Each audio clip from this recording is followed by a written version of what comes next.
जब भी हम बरसाना धाम का ध्यान करते हैं तो राधा रानी के साथ साथ उनकी सखियों का भी स्मरण होता है। वैसे तो राधा रानी की कई सखियां थीं, मगर फिर भी उनमें से 8 सखियां ऐसी थीं जो राधा रानी और श्री कृष्ण जी को बहुत ही प्रिय थीं। उन्हें अष्ट सखियां भी कहा जाता है।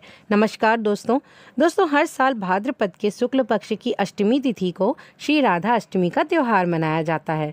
ऐसा कहते हैं कि राधा रानी के बिना श्री कृष्ण जी की पूजा अधूरी होती है, इसलिए भगवान श्री कृष्ण से पहले उनके नाम का जाप किया जाता है। दोस्तों, आज हम राधा रानी की उन 8 सखियों के बारे में बात करने वाले हैं जो राधा जी को बहुत ही प्रिय थीं। श्री ललिता देवी, श्री विशाखा देवी, श्री चित्रा देवी, श्री इंदुलेखा देवी, श्री चंपकलता देवी, श्री रंग देवी, श्री तुंग विद्या देवी, श्री सुदेवी। राधा रानी की सखियों में सबसे पहला नाम श्री ललिता देवी का आता है। यह राधा जी को बहुत ही प्रिय थी। दोस्तों, कहा जाता है कि ये हमेशा मोर पंख के रंग के ही कपड़े पहनती थीं।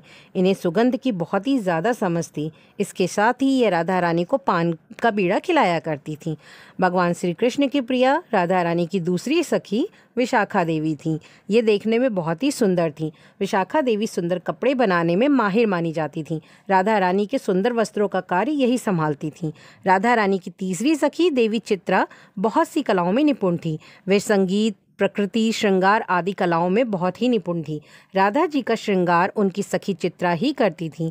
कहा जाता है कि चित्रा के अंगों में केसर जैसी चमक व सुगंध थी। इसके साथ ही वे इशारों द्वारा राधा रानी को अपने मन की बात समझा देती थीं और राधा रानी के मन की बात समझ लेती थीं। हमारी प्यारी किशोरी जी की चौथी सखी देवी इंदुलेखा। देवी इंदुलेखा भी इन्हें अन्य सखियों के समान ही प्रिय थीं। उनके चेहरे पर हमेशा मुस्कान रहती थी। वे हमेशा लाल रंग की साड़ी पहनती थीं। साथ ही उन्हें गाने और नृत्य का अच्छा ज्ञान था। देवी चित्रा की तरह ही चंपकलता देवी श्रृंगार का ज्ञान रखती थी। ऐसे में वह श्री राधा को तैयार करती थी। नीले रंग की साड़ी पहनी चंपकलता देवी बहुत ही सुंदर दिखाई देती थीं। छठे नंबर पर है हमारी राधा रानी की सखी श्री रंग देवी। रंग देवी सभी व्रत के विधानों को बहुत ही अच्छे से जानती थी। उसके साथ ही वे राधा रानी जी के चरणों पर लेप लगाया करती थी। हमारी राधा रानी जी की 7वीं सखी तुंग विद्या देवी को बताया जाता है। ये बहुत ही तेज दिमाग की महिला थी। इन्हें ललित कलाओं का भी बहुत ही अच्छा ज्ञान था। इतना ही नहीं, वे संगीत का भी अच्छा ज्ञान रखती थी। और अंत में हमारी राधा रानी की प्रिय सखी सुदेवी थी।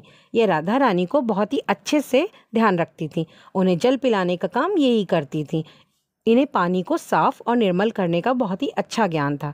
दोस्तों, राधा रानी भगवान श्री कृष्ण की प्राण प्रिय हैं और राधा रानी ब्रजमंडल की अधिष्ठात्री देवी हैं। उनकी कृपा के बिना ब्रजमंडल में कोई भी प्रवेश नहीं कर सकता। जब तक राधा रानी की कृपा न हो तब तक कोई भी ब्रजमंडल में नहीं पहुंच सकता। दोस्तों, आज हमने राधा रानी की जिन सखियों के बारे में जाना है, कहते हैं कि ये सब राधा रानी की कांति से प्रकट हुई थी और राधा कृष्ण को ये 8 सखियां बहुत ही प्रिय थीं। राधे राधे, धन्यवाद।